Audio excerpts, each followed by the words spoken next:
And the key story of in national news today is obviously the Bihar elections.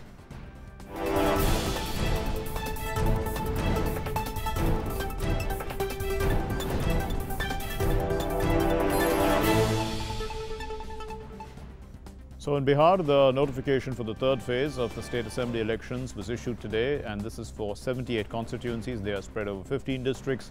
Polling will be held on the 7th of November in this phase, and the last date for filing of nominations is the 20th of this month.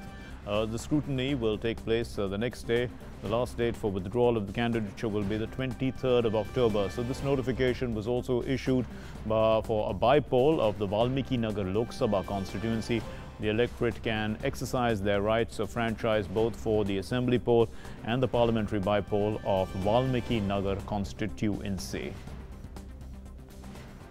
And campaigning has gained momentum in the state. The Bihar Chief Minister Nitish Kumar addressed a virtual rally today. Let's listen to what he said. हमने कुछ कर दिए, लेकिन अल्पसंख्यक समुदाय के लिए भी कौन काम हुआ? भाई लोग अपना वोट उठ लेते रहते हैं, लेकिन किया क्या है भाई?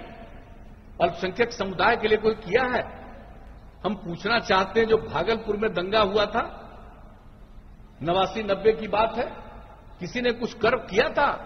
हम लोगों को मौका मिला, 15 साल के बाद तो हमने सबके साथ न्याय करवाया, फिर से आयोग गठित किया, केसेस चले, और उसके अलावे जो पीड़ित परिवार था उसको भी राहत देने के लिए हम लोगों ने मदद करवाई, और उसके अलावे जो भी पीड़ित परिवार में जिनकी मृत्यु हुई थी उस परिवार में उनको हम लोगों ने शुरू किया 2500 रुपया प्रति माह से, और 13 में बढ़ा करके उसको 5000 रुपया प्रति माह किया. And Nitish Kumar also spoke of the Udyami Yojana. उद्यमी योजना की हमने शुरुआत कराई है अनुसूचित जाति, अनुसूचित जनजाति, अति पिछड़े वर्ग के लिए. साहब, उनके लिए उद्यमी योजना 10 लाख रुपए तक की मदद, 5 लाख रुपया उसको ग्रांट देना, सहायता देना, और 5 लाख रुपया में बिना किसी प्रकार का टैक्स लिए हुए उसको 5 लाख रुपया और देने की व्यवस्था की गई. And the Election Commission has issued guidelines for exit polls in Bihar. And as per these guidelines, publishing of broadcast exit polls on print and electronic media from 7 a.m. to 6 p.m. on October 28th and October 28th and November 7th is prohibited.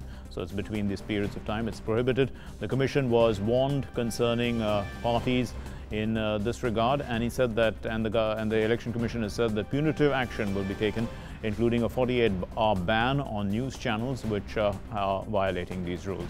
No exit polls can be published at all from the 28th of October till the 7th of November. Meanwhile, the BJP has suspended 9 of its members for 6 years for anti-party activities. They had announced that they would contest on LJP tickets. And Tuesday was the last date for withdrawal of candidature for the first phase of elections in 71 assembly constituencies. Nominations of 10,090 candidates have been found valid in this phase. 71 assembly constituencies spread over 16 districts will go to the polls on the 20th of this month. A large number of independents and candidates from small parties have filed their nominations. Yogesh Sheetal has an update now on the elections. Yogesh, put it into context. I mean, it's building up, the momentum is building up, the notification is issued for the third phase of polling. So, you know, the whole state is obviously picked, is in the grip of election fever, one would say. But there is the shadow of COVID as well. Yeah, right, Mark. Especially in South Bihar, we know the most of all 71 constituencies, majority of constituencies located in South Bihar, where I'm standing right now, and especially the South Bihar, since South Bihar is connected directly with Jharkhand. So different level of preparations have been done to ensure that no Naxal interference is done in the election, and also no untoward incident or anti-social elements interference in the elections. So on that front, number of steps have been taken by the administrations. We know that the Bihar-Jharkhand border has already been sealed, especially 4 assembly seats. There will be a close watch on 4 assembly seats which are Naxal affected, especially in Gaya assembly seat. We know there are 10 assembly seats, out of which 4 assembly seats are Naxal affected and 1 is partially Naxal affected. Imamganj seat, where I am standing right now, is one of the Naxal affected seats of Gaya assembly of Gaya district, and 2 very important, very significant leaders are contesting here. One is Jitan Ram Manjhi, former CM of Bihar, and other is Uday Narayan Chaudhary, the former Speaker of Bihar Assembly. So the contest is going to be very interested.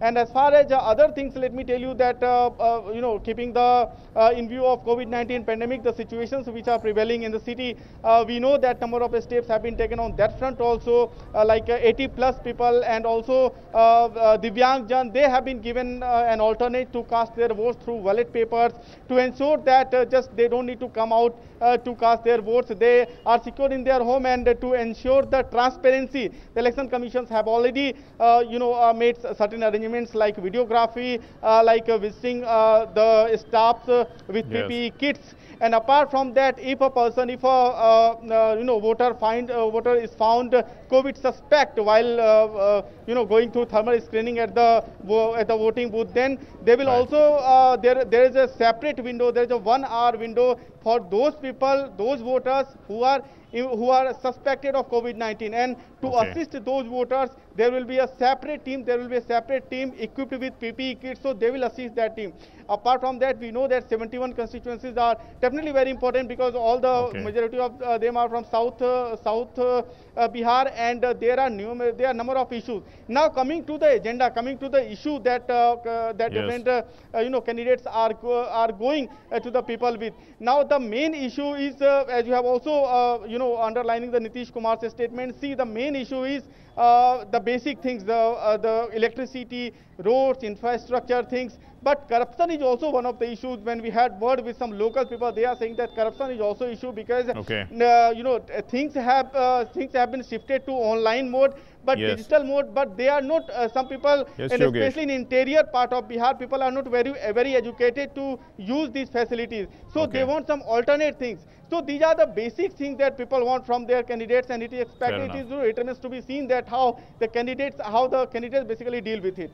Yeah, thanks very much, Yogesh Sheetal, for those inputs. Yogesh, they're giving us a comprehensive answer about the whole situation with regard to Bihar polls, including the issues that are being raised by the candidates and also from the people's point of view. Moving